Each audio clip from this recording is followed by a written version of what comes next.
కంచె చేను వేసిన చందంగా ఉంది ప్రభుత్వ తీరు. తప్పు ఒకరు చేస్తే శిక్ష మరొకరికి వేస్తున్నారు.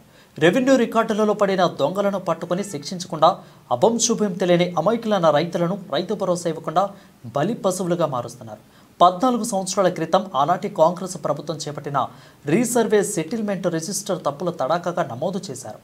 ఏలినాటి శనిలా ఆనాటి తప్పుడు ఇప్పుడు రికార్డుల వలన రాష్ట్ర వ్యాప్తంగా లక్షలాది మంది రైతుల భూములను ఏమార్చిన రెవెన్యూ దొంగలు తమకు పైసలిచ్చిన రైతుల పేరుపై తప్పుడు రికార్డులు సృష్టించి కోట్లు దండుకుంటున్నారు.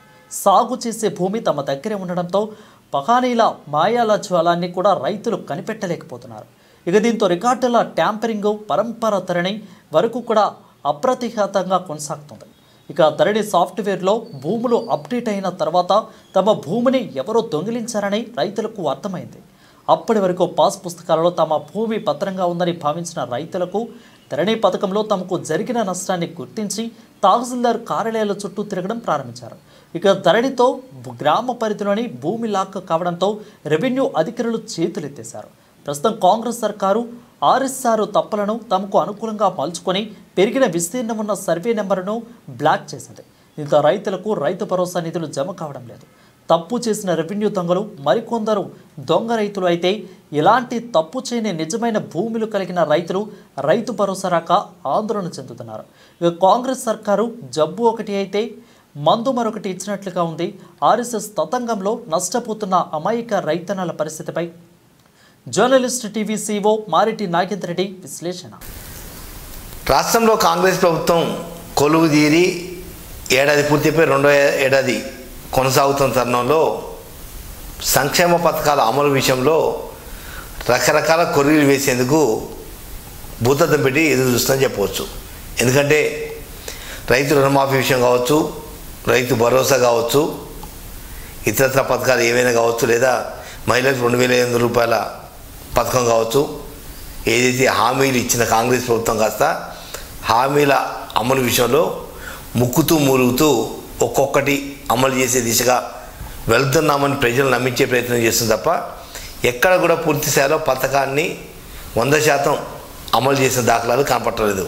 కేవలం ఆర్టీసీ బస్సులో మహిళలకు ఉచిత ప్రయాణం లేదా గ్యాస్ సిలిండర్ ఈ 2 మినహా సన్న ఓట్లకు 500 రూపాయల బోనస్ అనేది పత్తా లేకుండా పోయింది. ప్రకటించారు 5%, 10% రైతులకు సన్న ఓట్ల బోనస్ డబ్బులు జమ అయ్యాయి, కానీ ఇంతవరకు ఆ ఓట్ల బోనస్ డబ్బులు జమ కాలే. తీరా కాంగ్రెస్ ప్రభుత్వం కానీ కాంగ్రెస్ ప్రభుత్వంలో పనిచేస్తున్న అధికారులు చెప్పే మాట ఏంటంటే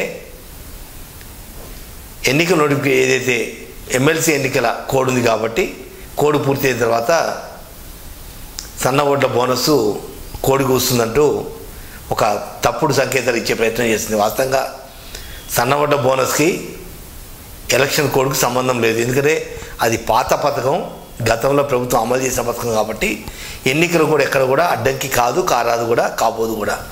కానీ ఎన్నికల కోడ్ అనే ఒక బూచి చూపించి రైతులకు పంగనామాలు పెట్టే ప్రయత్నం చేస్తుంది. ఇక రెండవది ప్రధానంగా చూసుకుంటే గత 9.5 బీఆర్ఎస్ ప్రభుత్వంలో, ప్రస్తుతం కాంగ్రెస్ ప్రభుత్వం ఏడాదిన్నరలో అటు ఇటుగా 11 ఏళ్ల నుంచి రైతులను అరిగోస పెట్టిస్తున్న ఆర్ఎస్ఆర్ అంశంలో కాంగ్రెస్ ప్రభుత్వం కూడా ఒక తప్పుడు నిర్ణయం తీసుకొని రైతుల కళ్ళల్లో ఆనందం చూడాల్సిన కాంగ్రెస్ ప్రభుత్వం కాస్త కళ్ళల్లో కన్నీళ్ళు పెట్టిస్తుందని చెప్పవచ్చు. ఎందుకంటే ఆర్ఎస్ఆర్ ఏదైతే ఉందో 2011లో ఆర్ఎస్ఆర్ సిస్టమ్ కింద ఏదైతే రీసర్వే సెటిల్మెంట్ రిజిస్టర్ అనేది ఒకటి పూర్తిగా రైతులకు సంబంధించిన భూములను నమోదు చేశారో, ఆర్ఎస్ఆర్లో జరిగిన తప్పొప్పులు గతంలో రెవెన్యూ వ్యవస్థలో కొంతమంది అధికారులు లేదా కొంతమంది బ్రోకర్లు, కొంతమంది రాజకీయ నాయకులు, కొంతమంది బ్యాంకర్లు కలిసి ఉన్న భూమి లేనట్టుగా, లేని భూమిని ఉన్నట్టుగా బూచి చూపించి రుణాలు పొంది రుణమాఫీలు పొందిన సందర్భాలు ఉన్నాయి, బ్యాంకులకు పంగనామాలు పెట్టిన సందర్భాలు ఉన్నాయి.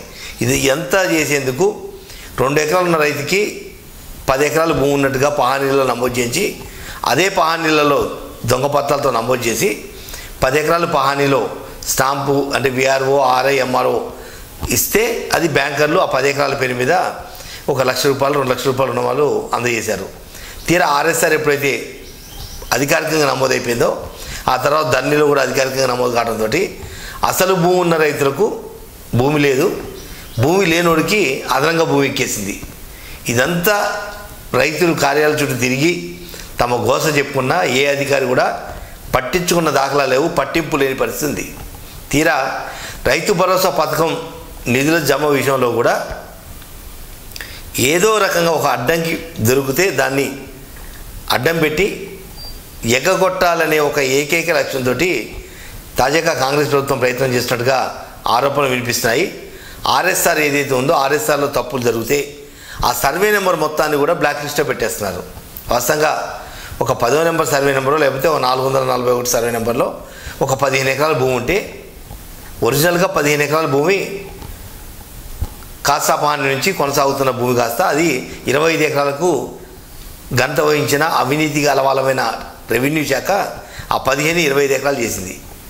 తీరా ఆర్ఎస్ఆర్లో అదే 25 ఎకరాలు నమోదైపోయిన తర్వాత ఇప్పుడు తిరిగి 1990లో రికార్డు వెరిఫై చేసి ఆనాటి రికార్డులు ఈనాటి రికార్డులు ఏంటి అని చూస్తే ఒరిజినల్గా ఉండాల్సిన 15 ఎకరాల స్థానంలో 25 ఎకరాలు ఆర్ఎస్ఆర్లో నమోదు కావడంతో ఆ మొత్తం సర్వే నెంబర్ మొత్తాన్ని బ్లాక్ చేసి రైతు భరోసా ఇవ్వకుండా రైతులకు పంగనామం పెట్టేందుకు కాంగ్రెస్ ప్రభుత్వం ప్రయత్నం చేస్తుంది. దీంతో అరెకరం ఉన్నోళ్ళు 2 ఎకరాలు ఉన్నారు 3 ఎకరాలు ఉన్నారు ఏదైతే ఆ సర్వే నెంబర్లో నమోదైన వ్యక్తులు ఎవరైతున్నారో రైతులకు రైతు భరోసా రావట్లేదంటూ గగ్గోలు పెడుతూ వ్యవసాయ శాఖ అధికారులు చుట్టూ కూడా తిరుగుతున్నారు. తీరా వాళ్ళు ఏమీ చెప్పలేక నిజాన్ని చెప్పలేక అబద్ధాన్ని దాచలేక కొంతమంది రైతులకు బాబు ఆర్ఎస్ఆర్లో అదనంగా భూమి ఎక్కినందున దాన్ని బ్లాక్ లిస్ట్లో పెట్టింది ప్రభుత్వం, అది ఎప్పుడు వెరిఫై చేసి ఎప్పుడు కరెక్షన్ చేస్తే అప్పుడు మీకు రైతు భరోసా నిధులు వస్తాయంటూ చావు కబురు చల్లగా చెప్పేస్తున్నారు.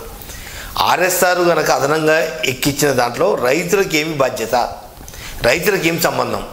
ఒకవేళ ఆర్ఎస్ఆర్లో అదనంగా భూమి కనుక నమోదై ఉంటే ప్రీవియస్ రికార్డులను వెరిఫై చేయాల్సిన బాధ్యత మీది, కాసాపాని వెరిఫై చేయాల్సిన బాధ్యత ఇది.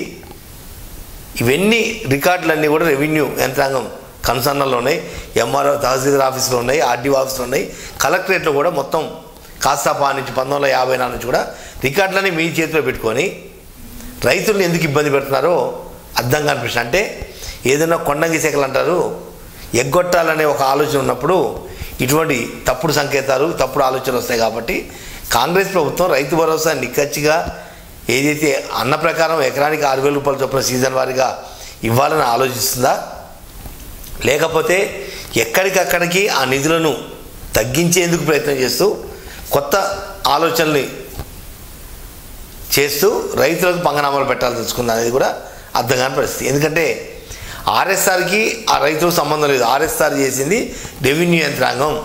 రెవెన్యూ యంత్రాంగం చేసిన తప్పుకి రైతులు ఎందుకు బలి కావాలి? ఒకవేళ కనుక నిజంగానే ఆర్ఎస్ఆర్లో అదనంగా భూమి నమోదై ఉంటే పాత రికార్డులు వెరిఫై చేసి పలానా వ్యక్తికి 2 ఎకరాలు ఉండాల్సిన 4 ఎకరాలు నమోదైంది, ఆర్ఆర్ యాక్ట్ పెట్టండి, రెవెన్యూ రికవరీ యాక్ట్కి పెట్టి ఆ పాత పైసలు ఏమైనా ఉంటే రికవరీ చేసుకోండి. లేదా అసలు భూమి లేనోడు డబ్బులు తప్పు వారి దగ్గర ఆర్ఆర్ యాక్ట్ పెట్టండి. ఇవి ఏమీ చేయకుండా ఎక్కడికి రైతులను నాశనం చేయాలి, రైతులకు అకౌంట్లో డబ్బులు ఎగ్గొట్టాలి. ఆర్థిక పరిస్థితి బాగోలేదు కాబట్టి ఎంత దిగ్గొడితే అంత స్థిమితంగా ఉంటుంది ప్రభుత్వం అంటూ కొత్త వేషాలు వేస్తున్నారు తప్ప వాస్తవ అంశానికి ఆర్ఎస్ఆర్కి రైతుకు సంబంధం ఏంటి? రెవెన్యూ అధికారులు చేసిన తప్పిదం, అవినీతి అధికారులు అడ్డమైన గడ్డి తినే రెవెన్యూ అధికారులు చేసిన పనులకు రైతులు ఎందుకు బలి కావాలి?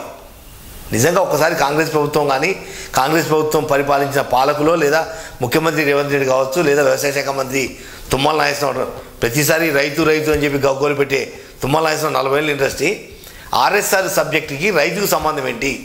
అది కరెక్షన్ చేయాల్సిన బాధ్యత ప్రభుత్వాన్ని, పరిపాలించే పాలకులది. రైతు ఎందుకు అన్యాయం గురి కావాలి? ఆర్ఎస్ఆర్ పేరుతోటి ఆ సర్వే నెంబర్ని అంతా బ్లాక్ చేసి రైతు భరోసా ఇవ్వకుండా ఈ సీజన్ కూడా ఎగ్గొట్టేస్తే ఇక మీరు ఎప్పుడు కరెక్షన్ చేస్తారు, ఎప్పుడు రైతులు డబ్బులు అందుతాయి? అదన్నా ఒక క్లారిటీ ఇవ్వటానికి మీకు మనసు ఒప్పట్లేదంటే మరి మీడియా సంస్థలు కొల్లలు ఆహా ఓ అని బాకాలు మీడియా సంస్థలు కూడా ఎందుకు రైతు భరోసా సక్రమంగా రావటం లేదు? అరెకరం నోడికి డబ్బులు రాలేదు, ఎకరం నోడికి డబ్బులు రాలేదు, 2 ఎకరాలు 3 ఎకరాల నోడికి ఇంతలో పూర్తి స్థాయిలో డబ్బులు పడలేదు. కేవలం 60 నుంచి 70% ఒక అటు ఇటుగా ఉంటే ఒక 80% డబ్బులు పడితే మిగిలిన 20% కూడా ఆర్ఎస్ఆర్ పేరుతోటి నిధులను ఎగ్గొట్టేందుకు కాంగ్రెస్ ప్రభుత్వం ఒక కొత్త పన్నాగానికి శ్రీకారం చుట్టింది.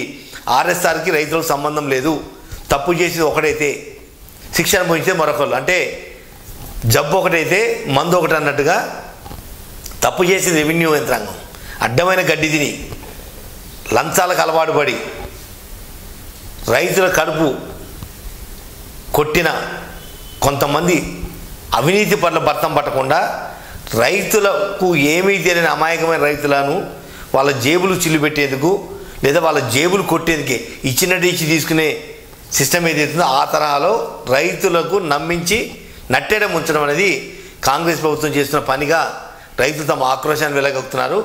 ఇప్పటికైనా ఆర్ఎస్ఆర్ తోటి రైతులకు సంబంధం లేదు. ఒకవేళ మీకు ఆర్ఎస్ఆర్లో అదనంగా భూమి నమోదైనట్టుగా రికార్డు పూర్వకంగా తెలిస్తే ప్రీవియస్ 20% ఒక అటు ఇటుగా ఉంటే ఒక 80% డబ్బులు పడి ఉంటాయి. మిగిలిన 20% కూడా ఆర్ఎస్ఆర్ పేరుతోటి నిధులను ఎగ్గొట్టేందుకు కాంగ్రెస్ ప్రభుత్వం ఒక కొత్త పన్నాగానికి శ్రీకారం చుట్టింది.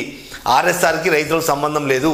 తప్పు చేసేది ఒకటైతే శిక్ష అనుభవించే మరొకరు. అంటే జబ్బు ఒకటైతే మందు ఒకటి అన్నట్టుగా తప్పు చేసేది రెవెన్యూ యంత్రాంగం అడ్డమైన గడ్డి తిని లంచాలకు అలవాటు పడి రైతుల కడుపు కొట్టిన కొంతమంది అవినీతి పట్ల భర్తం పట్టకుండా రైతులకు ఏమీ తెలియని అమాయకమైన రైతులను వాళ్ళ జేబులు చిల్లుపెట్టేందుకు లేదా వాళ్ళ జేబులు కొట్టేందుకే ఇచ్చినట్టు ఇచ్చి తీసుకునే సిస్టమ్ ఏదైతుందో ఆ తరహాలో రైతులకు నమ్మించి నట్టేయడం ఉంచడం అనేది కాంగ్రెస్ ప్రభుత్వం చేస్తున్న పనిగా రైతులు తమ ఆక్రోశాన్ని వెలగొక్కుతున్నారు. ఇప్పటికైనా ఆర్ఎస్ఆర్ తోటి రైతులకు సంబంధం లేదు. ఒకవేళ మీకు ఆర్ఎస్ఆర్లో అదనంగా భూమి నమోదైనట్టుగా రికార్డు పూర్వకంగా తెలిస్తే ప్రీవియస్ రికార్డు వెరిఫై చేయండి. ఇమ్మీడియట్గా దాన్ని కరెక్షన్ చేసి అసలు ఒరిజినల్ పట్టా ఎవరిది 60-70 సంవత్సరాల తాత ముత్తాతల నుంచి ఉన్న భూమి వాళ్లకు రైతు భరోసా రాకుండా దొంగతనంగా ఎక్కించినట్టు వాడి డబ్బులు అసలు వాడికి భూమి లేదు కాబట్టి వాడికి అవసరం లేదు. రైతు భరోసా రాలేదు అంటే మనకు భూమి లేదు కాబట్టి బలాదురుగా తిరుగుతూ అనుకుంటాడు. కానీ రైతు భూమి ఉన్న రైతు ఎందుకు మీ కుప్పిగంతులకు లేదా మీ కుట్రలు బలి కావాలి?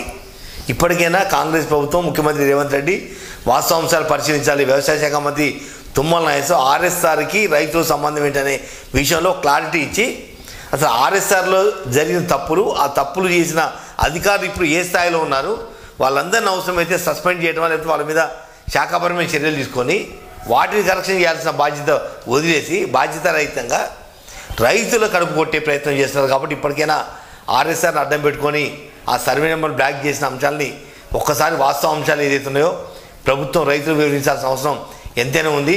ప్రతి అంశాన్ని ప్రభుత్వం ఏదైతే చేయబోతుందో చేస్తుందో వాటన్నిటి కూడా విడమర్చి చెప్పి మీడియా ముఖంగా రైతుల దగ్గరికి చేయాల్సిన బాధ్యత కాంగ్రెస్ ప్రభుత్వం మీద ఉంది. కాబట్టి ఇప్పటికైనా రేవంత్ సర్కార్ వాస్తవాంశాలు పరిశీలించి ఆర్ఎస్ఆర్ వల్ల నష్టపోతున్న రైతుల విషయంలో ఆదుకోవాల్సిన అవసరం ఎంతైనా ఉంది. సంబంధం లేని ఆర్ఎస్ఆర్ని రైతులకు అంటగట్టి ఈ రైతు భరోసా నిధులు ఎగ్గొట్టే ప్రయత్నం చేయడం నిజంగా క్షమించడానికి నేరమే. ఇప్పటికైనా కాంగ్రెస్ ప్రభుత్వం రైతుల కడుపు కొట్టకుండా రైతులకు ఏదైతే రైతు భరోసా ఇస్తానో ఆ డబ్బుల్ని జమ చేయాల్సిన బాధ్యత ఎంతైనా ఉంది.